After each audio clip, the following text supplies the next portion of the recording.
Paulo Roberto Roque Antônio Cury graduou-se em Direito pelo Centro Universitário de Brasília e possui mestrado em Direito Privado pela Universidade de Lisboa. Atualmente é professor do Instituto Brasiliense de Direito Público, advogado sócio do escritório Roque Cury Advogados Associados e coordenador de pós-graduação em Advocacia Empresarial e Contratos.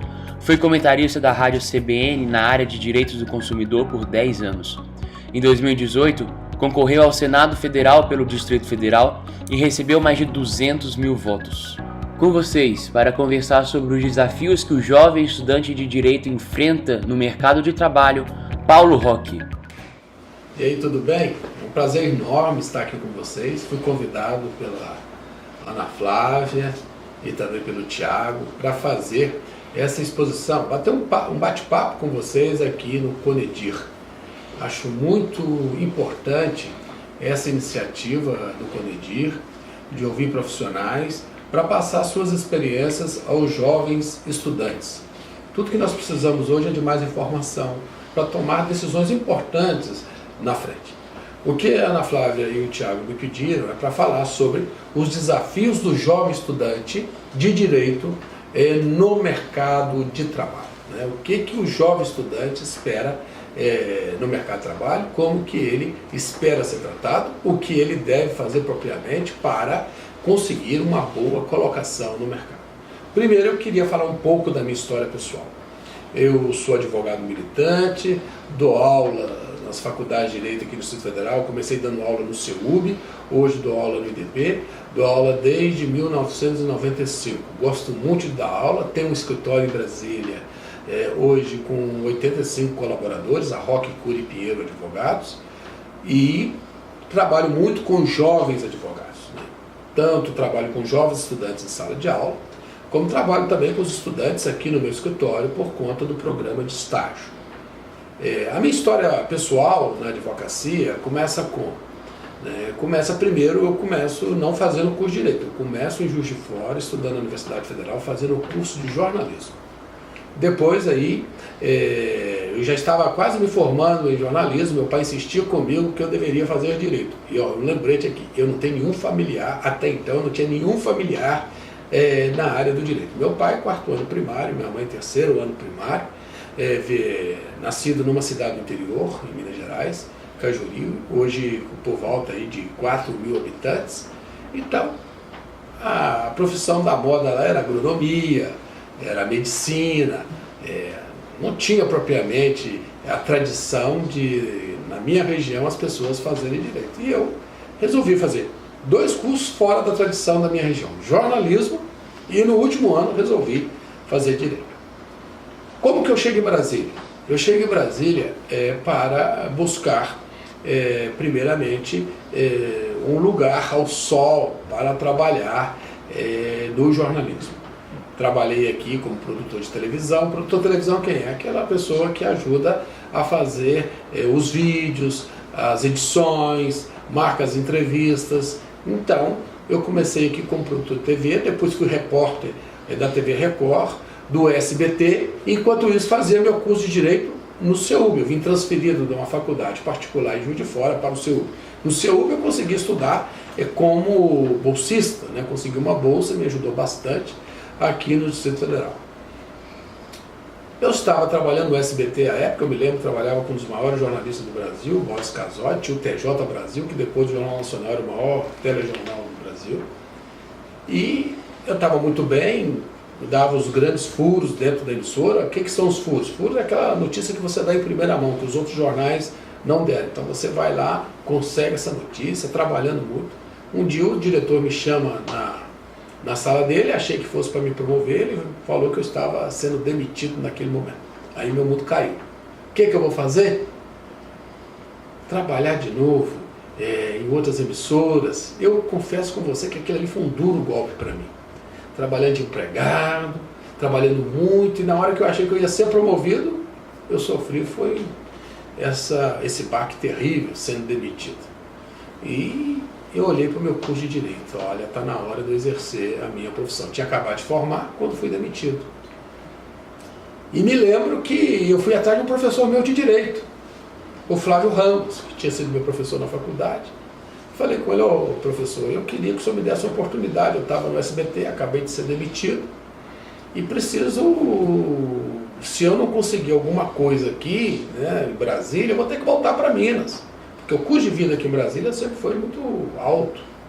Daí ele disse para mim aquela frase: ó, Paulo Roque, dinheiro nós não temos aqui não, mas trabalho tem muito. Se você não tiver preguiça e quiser trabalhar, você vai longe. Aceitei o desafio. Comecei a trabalhar com ele, as causas que ele não pegava, né, que eram causas de menor valor, ele passava para mim, eu dava todo o gás naquelas causas, comecei a trabalhar. Dali 3 meses que eu estava com ele, eu lembro que aquela semana não tinha cliente nenhum. O telefone não tinha tocado para mim no escritório. Era o 226-9244. Não esqueço dessa linha de telefone. Não tocava. Eu recebo um telefonema do Tribunal Regional Federal da Primeira Região, dizendo que eu tinha passado um concurso que eu tinha feito no final da faculdade, para analista, para técnico judiciário, naquela época chamava técnico judiciário, precisava da formação em direito, e estava me convocando para assumir. Eu pensei: o que eu faço? O que eu vou fazer agora? Já estava me empolgando com a advocacia, não tinha cliente ainda, mas estava empolgando, estava gostando de ver o estudo de caso, o doutor Flávio me ajudando ali nos casos, me ensinando muito. Eu peguei, fui lá no TRF, me lembro que uma senhora me atendeu lá, perguntou: então você veio aqui para assumir? Então você vai ficar lotado na área tal, você vai ter lá um treinamento. Eu disse: não, mas eu vim aqui não é para assumir não, eu vim aqui para dizer que eu não vou assumir, eu vim aqui para agradecer e dizer que eu vou exercer advocacia. Eu lembro que a senhora me falou assim naquela época: mas você é doido? Como é que você vai fazer isso, rapaz? Brasília inteira quer um concurso público, estabilidade. Meus amigos que estão lá até hoje ganham por volta de R$35 mil, estão no teto. Eu disse: mas eu quero advogar. Ela falou: então você deve ter muitos clientes. Você não tem nenhum, mas vou ter muitos, se Deus quiser. E comecei meu desafio, minha luta, minha jornada na advocacia. Comecei trabalhando. O jornalismo me ajudou muito, porque o jornalismo trabalha a objetividade. Você não pode ter um jornalista que não seja objetivo. Então, saber o que é o fato, saber o que é importante. E na causa, você tem que saber qual que é o fato, o que é importante naquele fato, para você trabalhar e levar o juiz para decidir. Então, me ajudou bastante na minha profissão de advogado. Eu queria ser advogado. Isso que eu acho importante do jovem profissional. Eu queria ser advogado. Eu queria advogar, eu não queria mais ser empregado. Eu respeito muito os concursados, quem dedica ao serviço público, é vocação, mas eu não queria, eu queria advogar. E as circunstâncias naquela época me permitiam, porque eu não tinha filho, era solteiro, tinha guardado algum dinheiro da época que eu fui jornalista, então eu podia arriscar. Então fui para a advocacia. Agora as pessoas me perguntam: Paulo Roque, o que você fez de diferente? Primeira coisa que eu fiz: atendia muito bem o cliente. O cliente, eu sabia que ele precisava de mim. Eu sabia que ele não estava ali, não era por conta dos meus olhos. Eu sabia que ele estava ali porque eu era amigo dele, até porque eu tinha muito poucos amigos aqui no Brasil. Ele queria que eu ajudasse ele a resolver o caso dele. Então eu tinha que estudar. Estudava muito os casos dele. E dava muita atenção. O cliente precisa de muita atenção. Porque naquele momento, você acha que aquela causa dele não é importante, é uma causa qualquer? Não trate assim. Às vezes, não é pelo valor. A causa é a causa da vida dele. É uma questão de honra que ele está lutando ali. E você tem que respeitar, tem que ouvir esse cliente. Eu sempre tive um excelente relacionamento com os meus clientes. Estudei muito. Pegava os livros, daí eu comecei a dar aula no CEUB, estudava, preparava as aulas. Isso me ajudava também no escritório, porque a cada dia eu acumulava conhecimento, eu tinha mais conhecimento sobre as questões que me chegavam até o escritório, me dava mais segurança para decidir, para cuidar de um caso. E aí eu fui indo. Depois de certo tempo eu fui fazer mestrado em Portugal, achei que eu precisava especializar mais. O meu escritório nessa época eu já não estava mais com o Flávio Ramos, já tinha montado o meu próprio escritório. Achei que eu precisava me especializar mais, estudar mais. Deixei o escritório aqui na época com minha irmã, que advogava comigo, a doutora Laila. E daqui eu fui para Portugal fazer meu mestrado. Eu precisava estudar mais, eu sentia que eu precisava parar já estava ali há 6 anos advogando diuturnamente, eu precisava parar e estudar mais. Fui para Portugal e cresci muito, estudando mais ainda, conhecendo mais os institutos jurídicos. Tive excelentes professores, tive um professor que foi um grande mestre na minha vida, né? O professor Oliveira Ascensão, me ensinou muito, eu achei que eu já sabia, eu já tinha livro publicado, aliás, nessa época eu já tinha um livro publicado sobre direito do consumidor, que eu fui o primeiro professor do CEUP sobre direito do consumidor. Achei que eu já sabia, lá eu vi que eu precisava aprender muito mais. E tive aí grandes professores. Quando eu termino meu mestrado e volto para Brasília, eu aplico todo esse meu conhecimento na sala de aula e no meu escritório. Resultado, meu escritório cresce mais ainda. E ali eu tinha mais segurança para cuidar de casa, sobretudo na área de contratos, que sempre foi uma área que eu gostei muito, direito às obrigações, contratos. Está ligado naturalmente ao direito do consumidor, e daí eu acabei crescendo mais, meu escritório cresceu mais, e graças a Deus, hoje eu constituí um escritório que chegou a ter já 115 colaboradores, já ganhamos vários prêmios da advocacia, inclusive do tribunal. Meu escritório hoje está entre os 500 mais admirados do Brasil, conforme as publicações especializadas. E aí as pessoas me perguntam: Paulo Roque, você começou assim, sua história é assim, você hoje é uma pessoa que pode se dizer bem sucedida na advocacia. Eu agradeço muito a Deus, ao meu trabalho, trabalhei muito para chegar até aqui. E daí as pessoas me perguntam: Paulo Roque, como começar hoje? Você começou naquela época, chegou a esse resultado, fez esse caminho. E hoje, quem está na faculdade, está começando um estágio, que vai entrar no mercado de trabalho, olha o cenário. Nós temos hoje o maior número de advogados proporcionalmente do mundo, mais de 1 milhão de advogados. O Brasil tem sozinho o maior número de faculdades do mundo. Quer dizer, o Brasil sozinho tem mais faculdades de direito que o mundo inteiro. Isso é o que o OAB diz. Tem as novas tecnologias. Tem o temido computador Watson, da IBM, que promete fazer petições em nome dos advogados, a chamada inteligência artificial. Tudo informatizado, tudo processo eletrônico.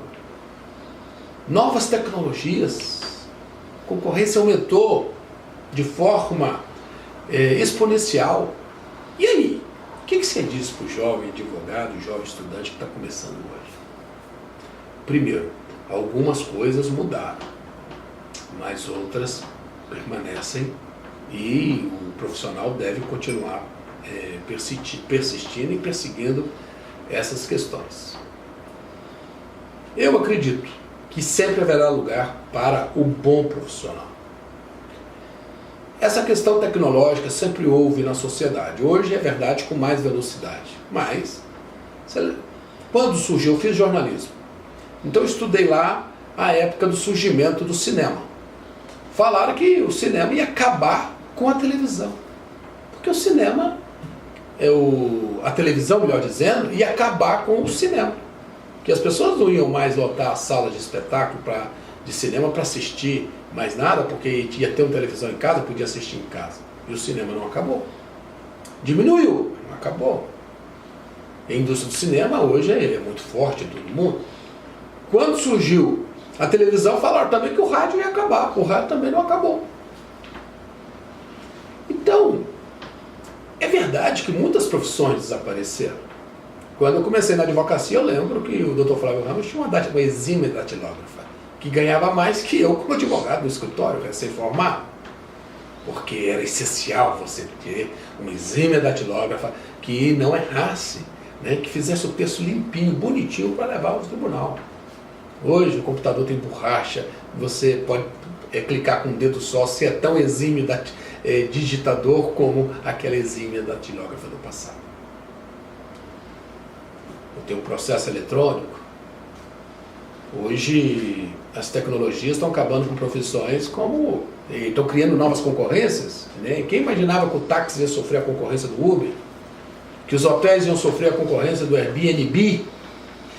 Que as televisões iam sofrer a concorrência das mídias sociais? As grandes emissoras estão balançadas, estão perdendo faturamento ano a ano por conta das mídias sociais, Facebook, Instagram. Você assiste televisão a cabo? Vamos falar televisão aberta, televisão a cabo? A grande maioria vai dizer não. A grande maioria acessa a mídia social, acessa em YouTube. Então veja como o comportamento da sociedade vai mudando. Mas a sociedade continua dependendo das profissões.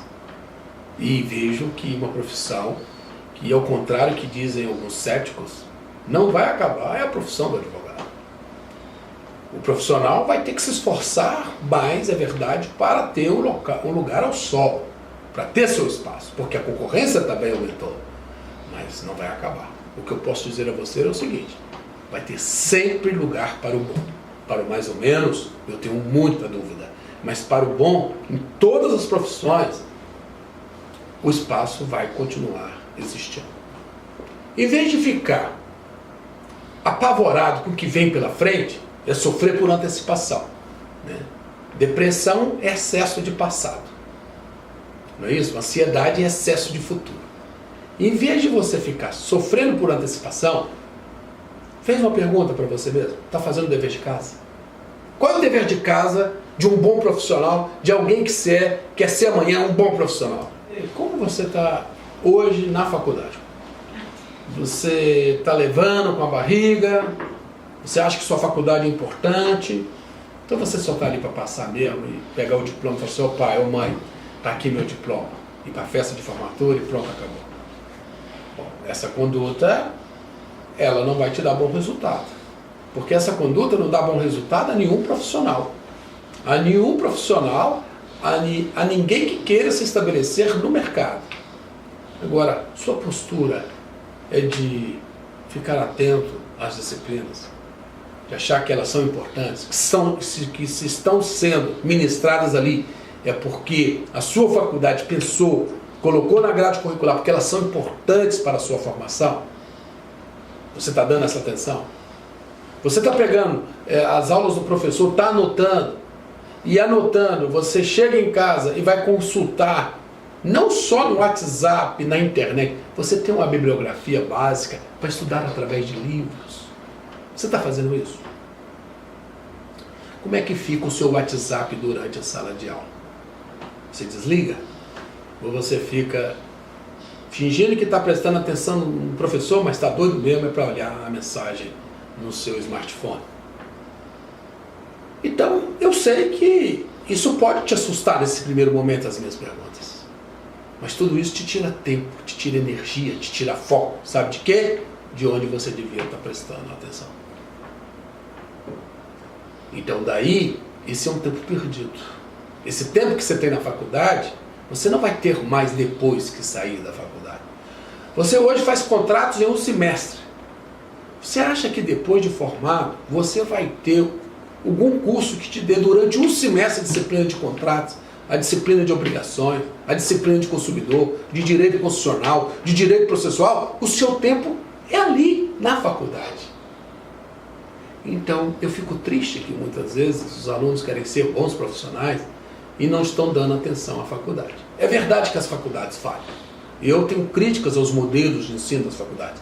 Eu, por exemplo, tenho defendido que uma boa faculdade de Direito deve ter oficinas práticas, para o aluno não só ouvir falar de título de crédito, que é uma nota promissória, título abstrato, que pode circular.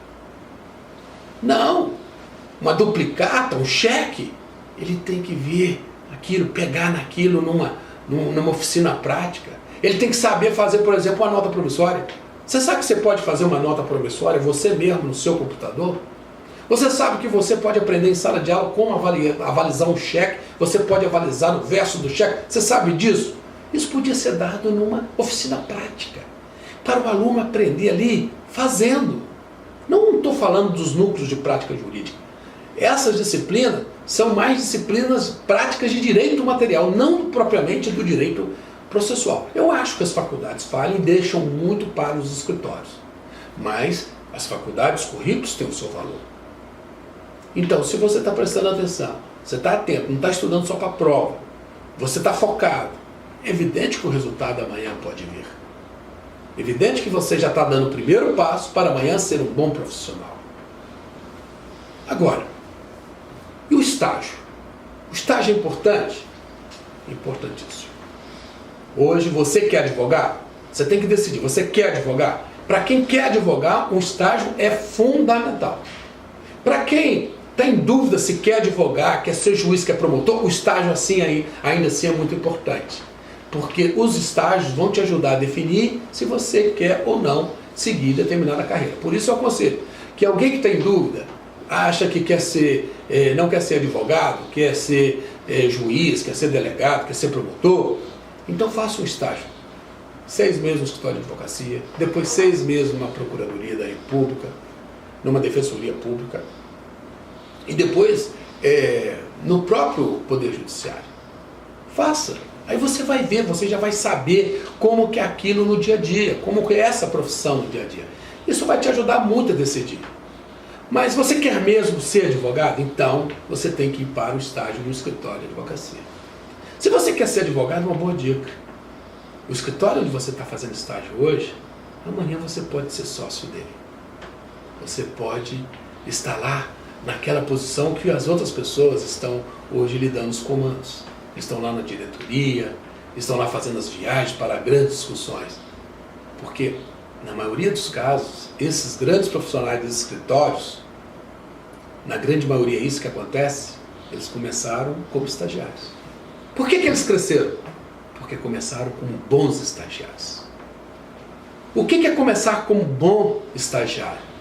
É simplesmente se envolver com aquilo que você está fazendo. É mostrar que você não está ali apenas para cumprir tabela. É você estar ali preocupado, mostrando atividade, proatividade. É entregue alguma situação para você avaliar, você vai para casa, pesquisa, estuda, numa reunião, você começa já a apresentar a sua opinião, você começa a ser respeitado. Se no estágio você mostrar que é boa mesmo, o chefe do escritório não vai deixar você ir embora. Ele fala assim, esse profissional eu quero aqui. Eu quero aqui como advogado desse escritório, porque há sempre lugar para os bons. Isso que você tem que entender, porque o bom não é só bom porque ele faz aquilo bem, ele é bom porque ele ajuda o crescimento da organização onde ele está. Ele tem comprometimento. Então não despreze o estágio, não acha que está ali só para cumprir tabela. Você está sendo observado. E ali amanhã pode ser já te contratar como advogado. E depois de advogado, você acaba sócio desse escritório. Mas eu tenho um colega que ele foi para o escritório, foi para outro e não virou sócio. Pode acontecer. Mas a primeira questão que você tem que perguntar é se seu colega se envolveu. Esse colega seu, ele ficou comprometido, mostrou um comprometimento com aquilo que ele fazia. Ele via lá os colegas, os advogados, uma liminar caindo no tribunal. Ele está dizendo, estou indo embora para casa, que meu horário já deu. Ou ele se oferece para ajudar, fala assim, olha, eu quero, o que eu posso fazer para ajudar? Ele fica numa posição apenas observando. Você fica observando, mas as pessoas, seu chefe, seu superior está ali te observando também. E você está acumulando pontos. Então essa postura no estágio é uma postura que eu tenho como muito importante. Aí perguntam para mim, Paulo Roque, e aí eu vou fazer o quê? Eu abro meu próprio escritório ou fico no escritório? Ou vou para um grande escritório? Eu comecei um tempo, fiquei com o meu professor Flávio Ramos e depois eu abri meu próprio escritório. Foi uma opção minha, não me arrependo.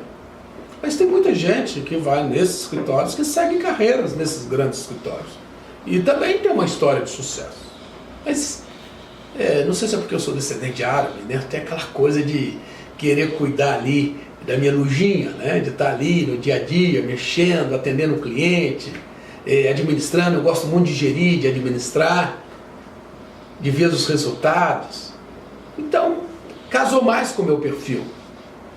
Hoje, por exemplo, isso que eu estou falando que acontece nos outros escritórios, acontece aqui. Hoje, o escritório era Roque Cury até ano passado. Esse ano passou a ser Roque Cury Pinheiro. Sabe por conta de quem? De uma nova sócia. Sabe como ela começou aqui? Como estagiária há 12 anos atrás. E quando eu fui buscar uma pessoa que representasse todos os valores do escritório para nós crescermos ainda mais, eu busquei uma prata da casa. A doutora Ângela Pinheiro, que com o trabalho dela mostrou que ela tinha comprometimento, que ela tinha engajamento. Então, A vaga foi dela, a posição foi dela, não é que eu dei, ela conquistou. Então todos podemos conquistar essas posições. Outra questão que me perguntam sempre: e qual área especializar? Você sabe que quando eu fazia direito eu achava que eu ia ser constitucionalista. Eu achava bonito o direito constitucional. E depois eu fiquei me perguntando, mas por que eu me especializei em direito privado, contratos, obrigações, direito consumidor? Por quê? Em algum tempo eu mexi muito com licitações, contratos. Por quê? O mercado vai te dizer isso. Quem especializa o advogado, essa é uma frase que eu sempre disse, na grande maioria das vezes é o cliente. É porque ele te dá trabalho, você tem que estudar os casos dele e você precisa se aprofundar. E você acaba tornando especialista naquilo que você está tratando, do problema que você está cuidando, se é na área de contratos, se é na área de tributário. E você vai criando e vai crescendo com o seu currículo. Então não tem muito essa preocupação agora. A maioria dos alunos, aliás, começa na faculdade querendo ser penalista, né? E depois abandona o direito penal porque se envolve por outras áreas. É porque acontece exatamente isso. Quem acaba especializando o advogado profissional é o cliente com suas demandas. Mas é importante que você esteja ali vocacionado, não só por dinheiro, porque aquilo também te faz feliz. É muito importante isso no dia a dia.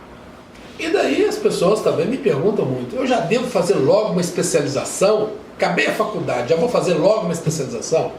Eu não gosto de terminar a faculdade, o aluno já ingressa no mestrado, já faço uma especialização.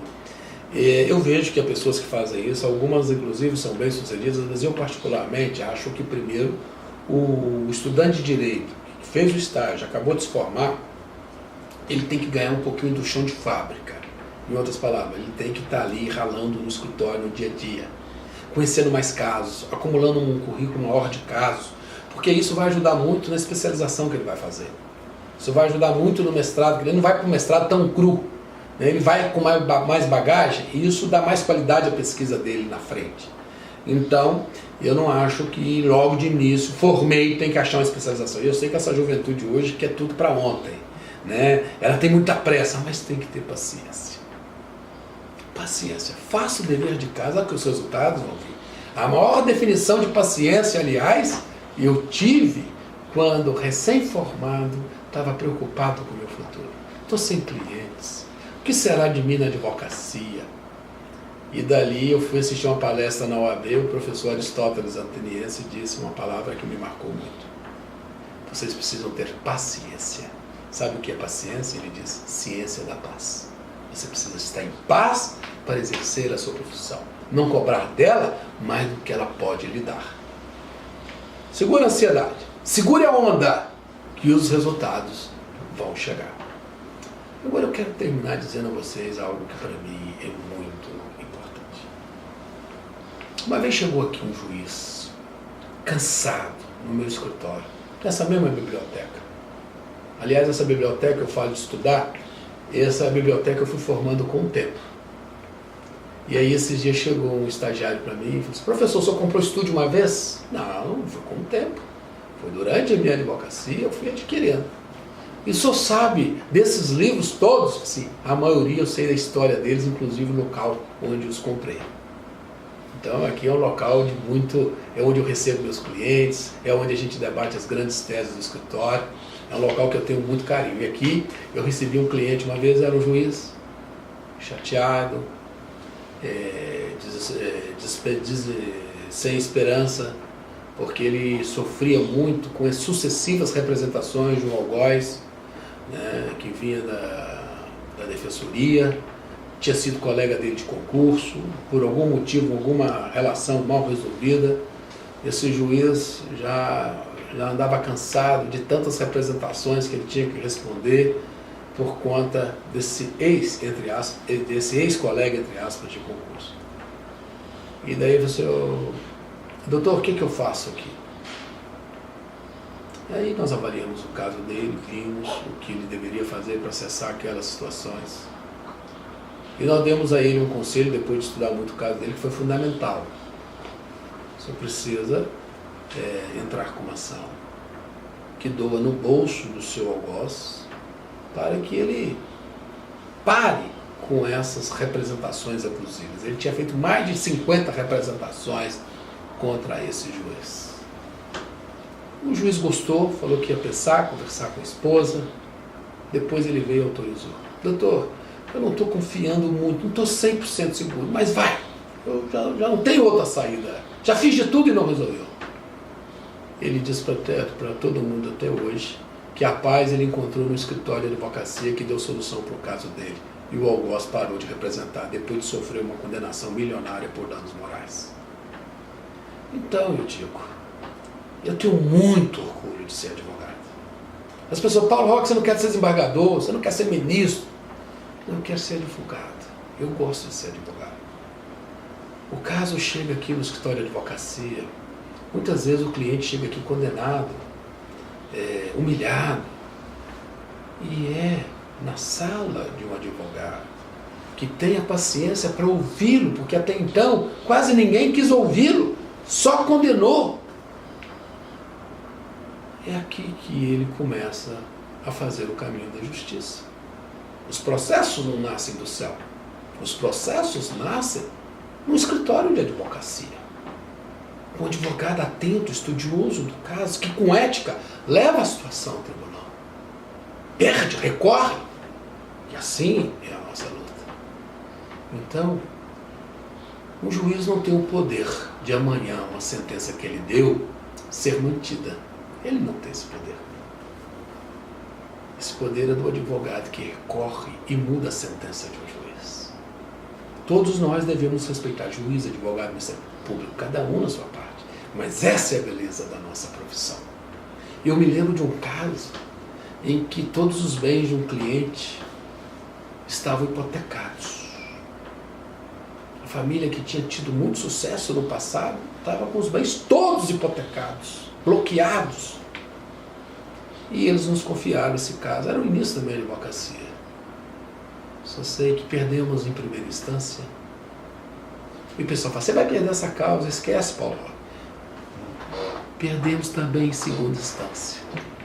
Aí o cliente veio para o que nós vamos fazer? Eu disse, estudamos bem seu caso, é um caso de um recurso especial para o STJ, porque entendemos aqui que houve uma violação da lei federal no seu caso. Está tudo pré-questionado, nós vamos insistir. É difícil, você sempre tem que ser muito sincero com o seu cliente. Não iluda, coloque os riscos para ele. Então vamos juntos. E qual foi a felicidade do meu cliente quando no STJ nós ganhamos isso e desconstituímos todas as hipotecas que ele juntou, que ele constituiu esses imóveis com anos e anos de trabalho. Esse cliente me deu um abraço naquele dia que eu não esqueço até hoje, a felicidade, a alegria dele, dizendo, o senhor fez justiça para mim. O senhor conseguiu fazer justiça para mim. É verdade que foi o judiciário que deu a solução, mas o caso não chegou lá por obra de nenhuma transcendentalidade, por obra do Espírito Santo. Chegou lá pelas mãos de um advogado. Olha que poder magnífico. A sociedade, quanto mais injusta for uma sociedade, quanto mais abuso de poder tiver numa sociedade, e nossa sociedade brasileira, infelizmente, ela ainda vai caminhar muito para chegar a um ponto de equilíbrio, essa sociedade vai sempre precisar muito de profissionais competentes. Então o convite que eu faço a você, queira ser um desses profissionais competentes. Comece na sua faculdade fazendo o dever de casa. Não despreze a aula do professor, não estude só para a prova, estude por livros. Tenha sempre em mente que tudo que você estuda é muito importante para você, que você pode precisar lá no exercício da sua profissão. E se por um acaso você começou tarde, se por um acaso você chegou e falou, eu não fiz uma boa faculdade, porque trabalhei, tive problema na família, doença, mas há sempre tempo de recomeçar e fazer o dever de casa. Estude, rompa mais umas madrugadas estudando, estude mais os casos, recomece, e você vai conseguir ser um bom profissional. Não conseguiu na faculdade? Você tem a possibilidade, começando no exercício da profissão, dar essa volta por cima. Um grande abraço, muito obrigado aí pela atenção de vocês. Querem me seguir? Querem saber mais algo da minha história? Me sigam no Instagram, @PauloRoqueOficial, o mesmo endereço no YouTube, @PauloRoque, ou mesmo no Facebook, @PauloRoque Oficial. Muito obrigado pela atenção de vocês.